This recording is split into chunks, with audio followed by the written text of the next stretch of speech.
Hello everyone, welcome to a new episode of PhD the Philosophical Drama. I'm Shweta and today we are talking to Miss Ruhi Bhanap, who is right here.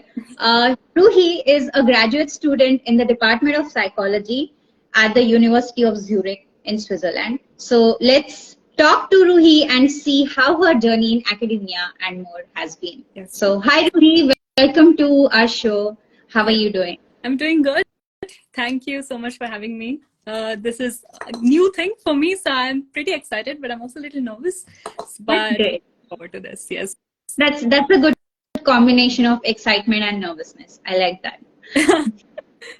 All right, let's get started. So my first question to you is going to be about like long time ago when you finished your 10th standard and you joined for a junior college. We call it a junior college in Maharashtra, but it's also called as 11th and 12th up in the north. And you chose the arts field and not the science field. Yeah. And then after that, when you went to IIT Gandhinagar, you did a master's in science. Am I right? Yes. Okay. Yes. So then how did that transition happen, and how did you first choose that you want to do arts, and then how did a story unfold? Okay. So I'm going to go back a lot of years now. 11 years. I'm old. 11 years. I had to make the decision of choosing one particular stream, science, commerce, or arts. And I definitely knew, like, it was very clear to me that I did not want to do commerce. So my choice was science and arts at the time as well. And initially, like, I grew up thinking that I wanted to go for science. I enjoyed chemistry and biology a lot.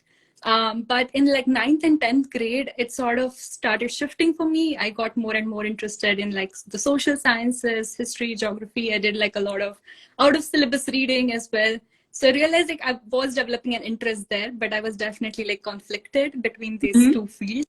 And I always sort of knew that I was not doing great with numbers.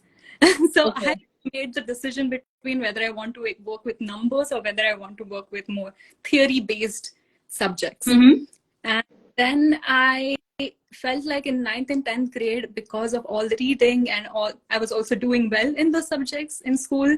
I went more for the arts and humanities field. That's how I made the decision of going for arts. And then for the 4 years, my 11th, 12th grade, and also the first and second year of my bachelor's, a lot of focus was on these theoretical concepts and theoretical subjects. And it was more theory, and we used to write this long essay answers in our exams, and everything very much based on theory and verbal knowledge. But in my third year of bachelor's, we had this course on practicals in cognitive processes, which basically we would run experiments with human participants. And these experiments were well established in the field of cognitive psychology. If you want to, like for an example, I think everyone has done this at one point or the other for fun, but this is called the Stroop effect, where we present participants with color words, but they're written in a different color. So for example, in green, and I ask you to say green and not red. So basically name the color and not read the word. And we always find that people have a difficult time doing that because we automatically, and this is like a very well established study in the field of cognitive psychology that has now gone into the more popular field as well. But while doing these experiments, what we basically did was we were isolating factors about human cognition, and we were in data because we were collecting reaction times of participants while performing these experiments, and we were analyzing data with statistical analysis. And this was a reintroduction of numbers for me, basically, in the context of human mind, because I was understanding something more about human mind, but with data and not verbal information anymore. Obviously, verbal information needed to explain what was happening, but it was just a reintroduction and a redefinition for me. And in this context, I enjoyed what I was doing with both the layers, the verbal as well, because it was present in my life all this time, but also the introduction of numbers was an interesting addition to it. And I enjoyed the aspect of conducting experiments. as well. And so then I decided I wanted to be in the field of cognitive science, like cognitive psychology. And then I went on to apply for the master's that I did in IIT Gandhinagar. Okay, okay. That's an interesting story. Also, because in India, we know that once you are in an arts field or a commerce field, you cannot switch to the science field. So that becomes a little bit of an issue. So it's great that IIT Gandhinagar or institutes like these have these kind of opportunities where you can appear for an entrance, I guess, and then probably also an interview happens, and then that's how you get into it. So how was life at IIT Gandhinagar for you? It was interesting because cognitive science as a field is interdisciplinary. Like now I work in psychology, but during my master's, psychology was just one part of it, because I also neuroscience, philosophy. There was a lot of computational work that I did. I learned coding from scratch. So it was a completely new experience for me. I would definitely struggled in the beginning with subjects which I not studied for so many years, like neuroscience or philosophy or coding. But I think that all developed the base for what I later on did during my master's thesis, which was it was a very cognitive psychology, experimental psychology project that I worked on. But I think the cognitive revolution, as we call it in the field of science, is that all of these fields came together to understand mind better. So I think they still, even though I'm doing my PhD in psychology, all of these fields somehow in one way or another still contribute in how I develop my studies or how I develop my experiments, because it's no longer an isolated field, but has opened horizons to other fields to come in as well. So I think my at IIT Gandhinagar was definitely more about understanding how these different fields can help us to better our understanding about the human mind. And even though I'm in a small cliche, like in the niche of it, I can still knowledge from all of these other fields to understand it better. That's interesting. You just said about, like, we're talking about challenges that you faced because there were subjects you hadn't studied for a good amount of time. So how did you cope with those things? I cried a lot at the beginning. Definitely. I think coding was the major challenge I faced, because neuroscience was still something I started introducing myself in the third year of my bachelor's. So I was getting into a little bit of the biology aspects of it, and started relating it to the work that I was doing. But coding was a very hardcore and very, what you say, it was till the time I started studying, it was still different from what I was doing. So I was learning how to code in terms of, like, okay, how to sort a particular data set or things like that, but not so much in the context of what I was doing. Right. So in the beginning, I started coding and everything, I was lost. I thankfully had like a group of like my batchmates who also were from psychology background and were struggling. So we tried to work it out together.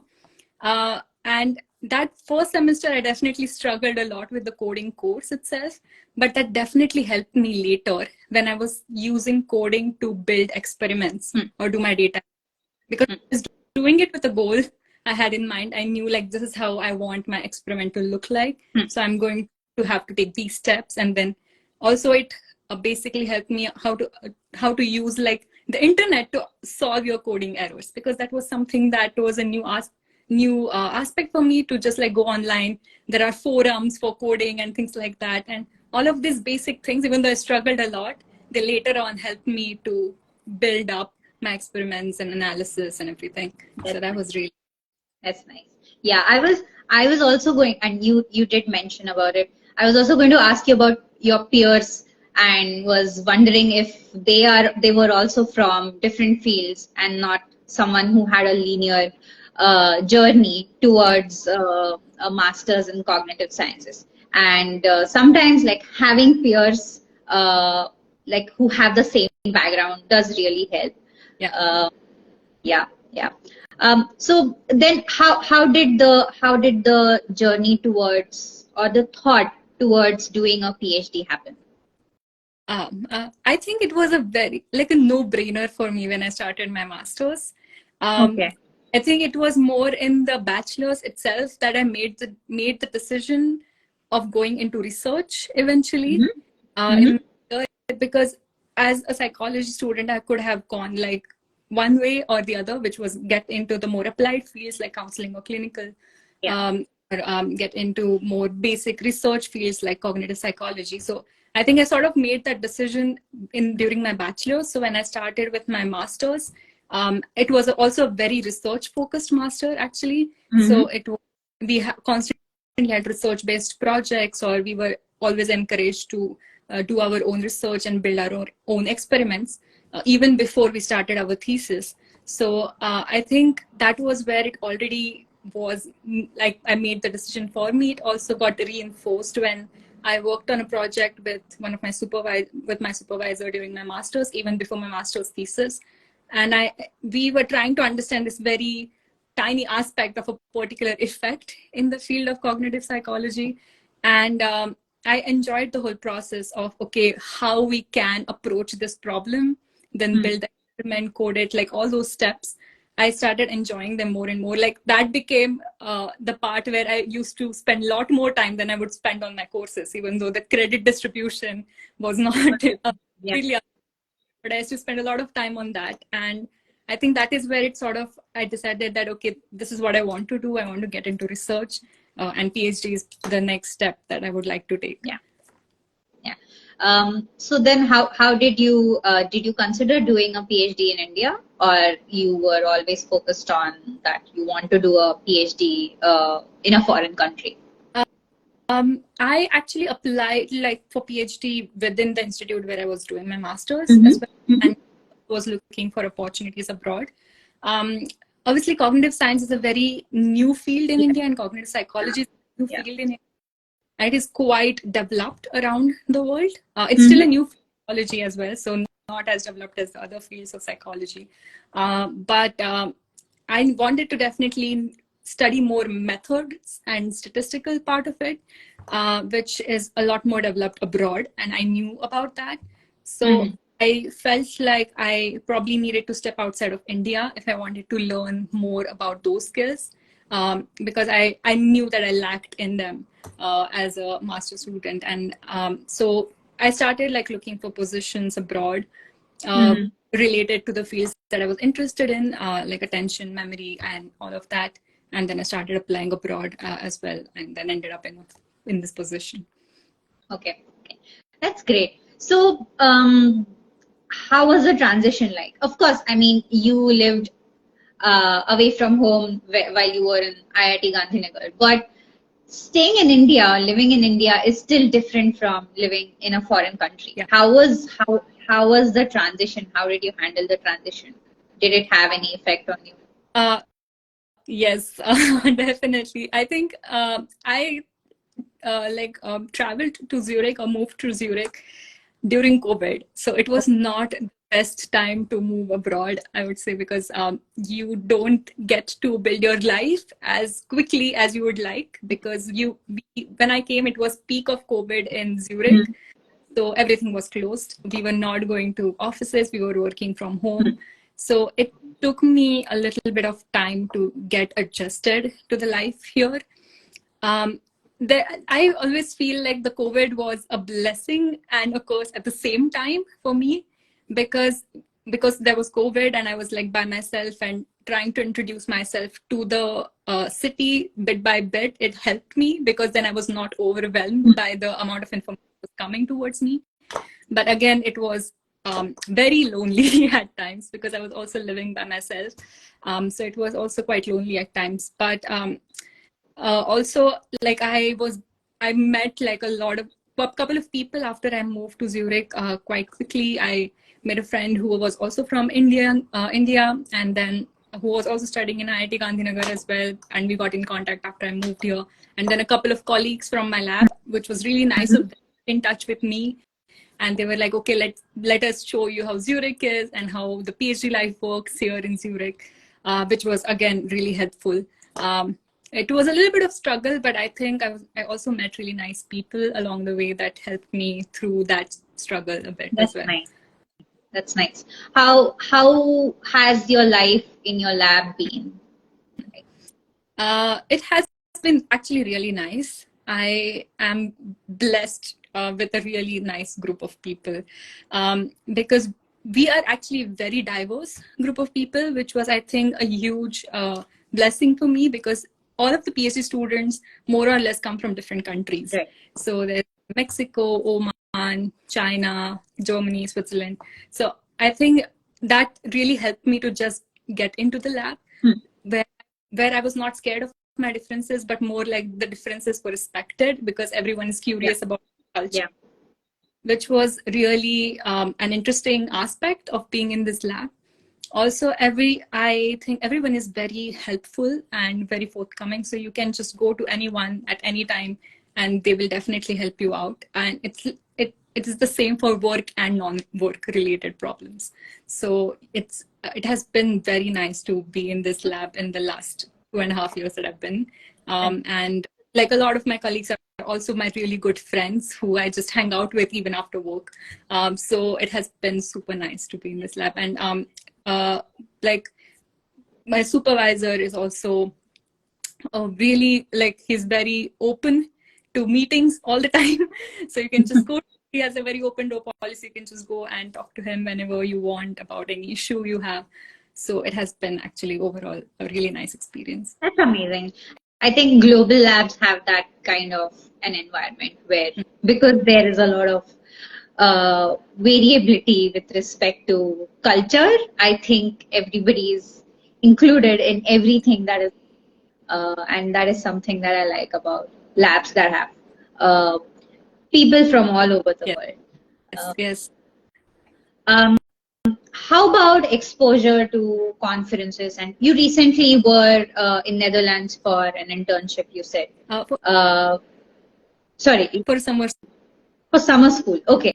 So how have these things happened during your PhD journey and also before? So during my PhD, so last year I went to 3 conferences in person. Now that the in-person conferences happening. And so one conference, like, if I won't get into like the details of all of them, but each conference had like its own focus. So you meet different crowds as well. So I work with eye movements. So there was a conference specifically for eye movements, but there were other conferences more focusing on cognitive psychology as well. So I was exposed to like a lot of different people from different scientific communities, and to discuss how my work relates to that particular aspect as well. Okay. Also met a lot of really nice people with respect to similar interests in work. So because I presented like posters at this thing, so a lot of people who worked in similar fields would like stop by and talk about it, and then you just get in contact with all of these people as well. So that has been really nice as well. So this year I'm also going for a conference in September, and that will be another new experience because some new work, I will get to present some new work as well.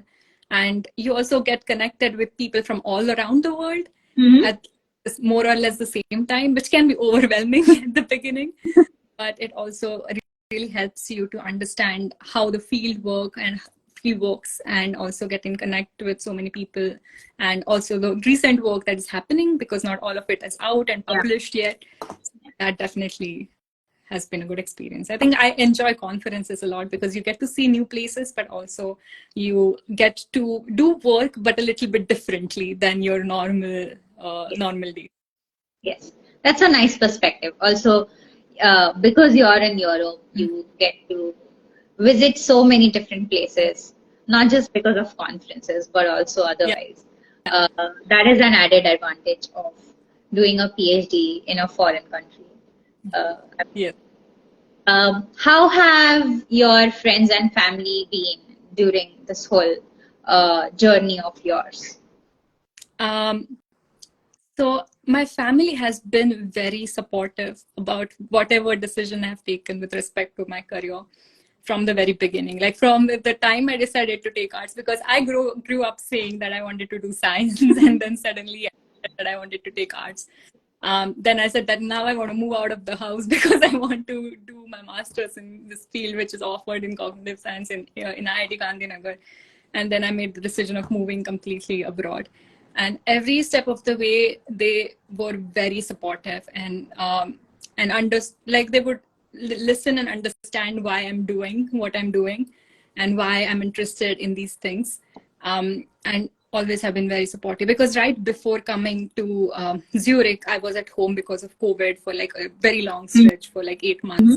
And so they have also seen my whole interview process that I engaged in during that time.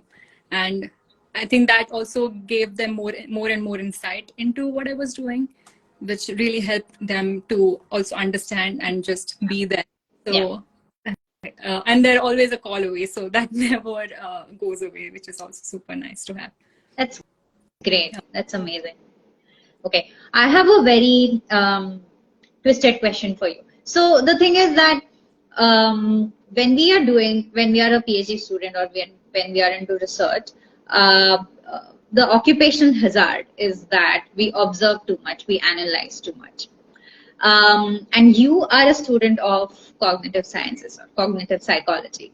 So what have your pros and cons been with respect to the occupational hazard? I can't say hazard when I say pros, but when I say pros, but I think the analytical aspect has actually helped me a lot in life, because now I think it is sort of generalizing to other aspects of life that I start understanding and looking at things a little bit more in detail. Because once I moved abroad, I needed to do a lot of things by myself, and I needed to get into a lot of things by myself. So one of the things that I think definitely the PhD helped me was building a structure of my own, not just in my work, but my non-work life. Till masters, I think you already have a structure given to you externally by the world. To exams, to assignments, deadlines, you know what you have to do till what time.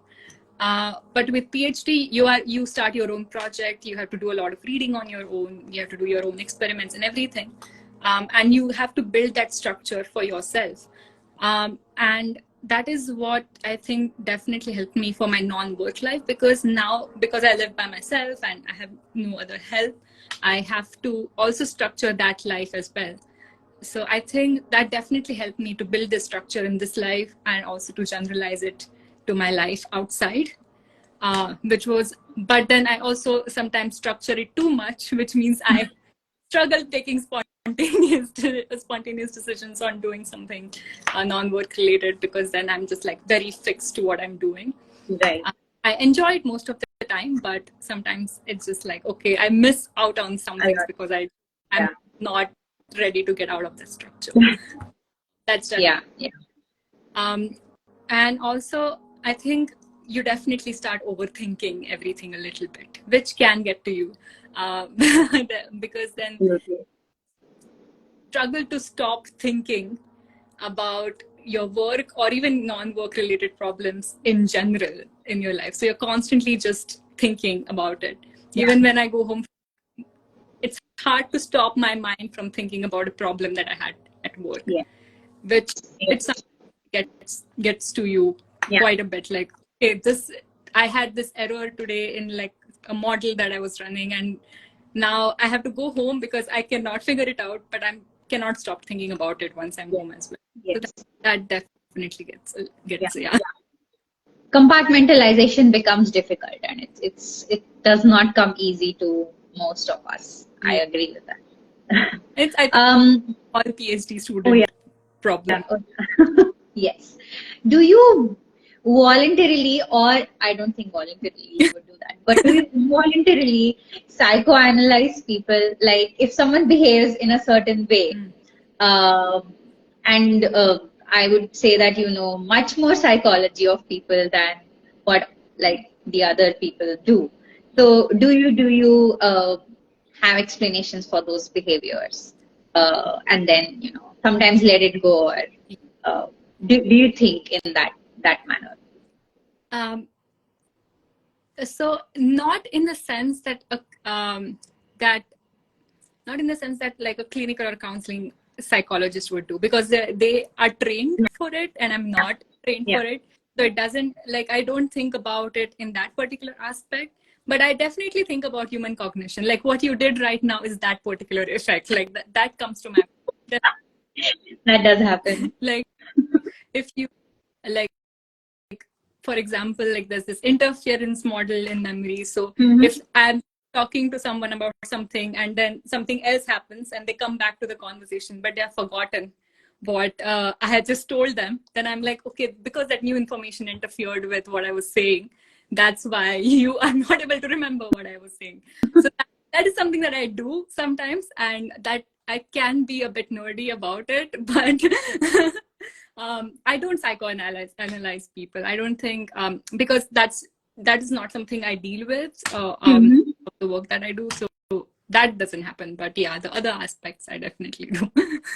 And have you realized that, or have people told you, like actively that you're doing that?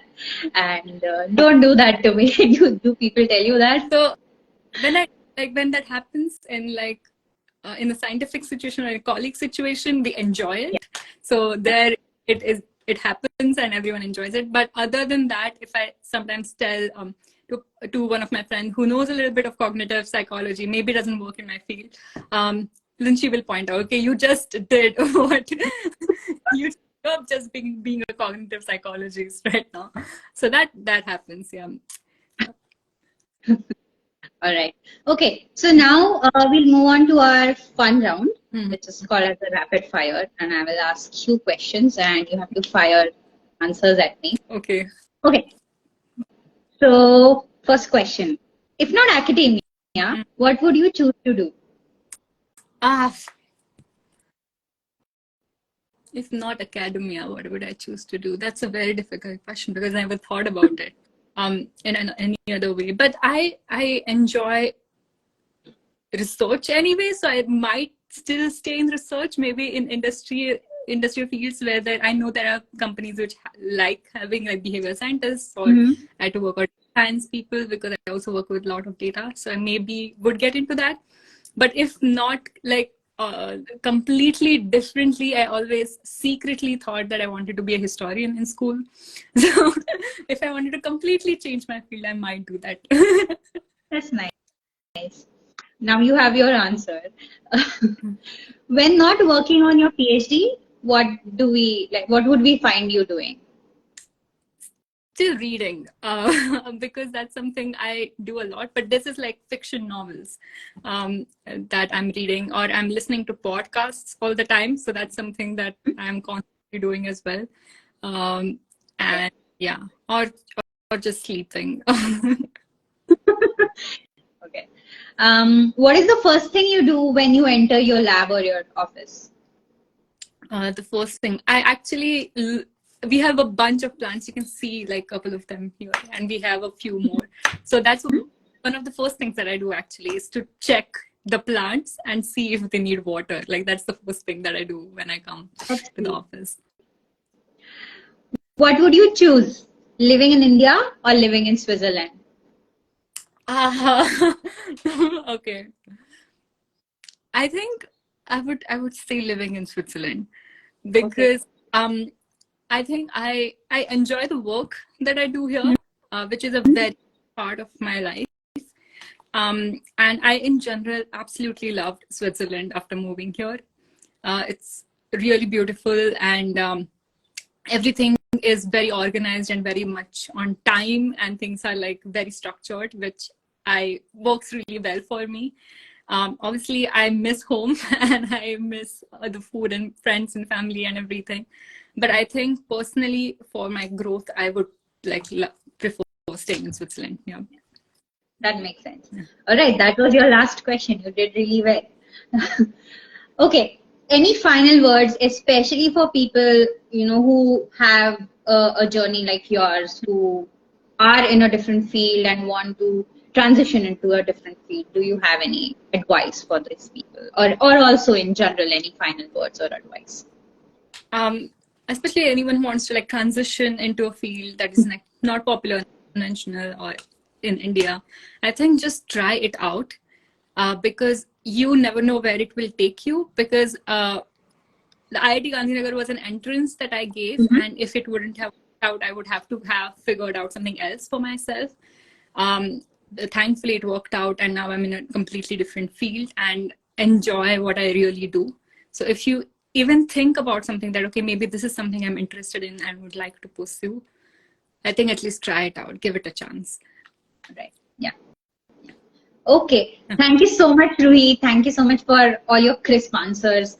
I had a really fun time today, and I really hope that you did too. I had a really fun time talking about myself. All right. All the best for your PhD. I guess you have, like, I don't know, maybe 1 or 2 years more. And all the best for your future as an academician and whatever you want to do in your future. Thank you so much. Thank you so much for having me. This was really nice. I had a really nice time talking about all of these different aspects because I don't think about them on a daily basis. Yeah. And I them through this small interview.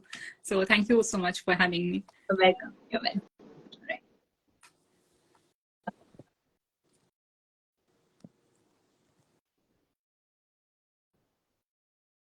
Right. I hope you guys enjoyed today's episode. I had a really nice time talking to Ruhi, and we'll be back with another interesting episode in a few days. Till then, stay tuned.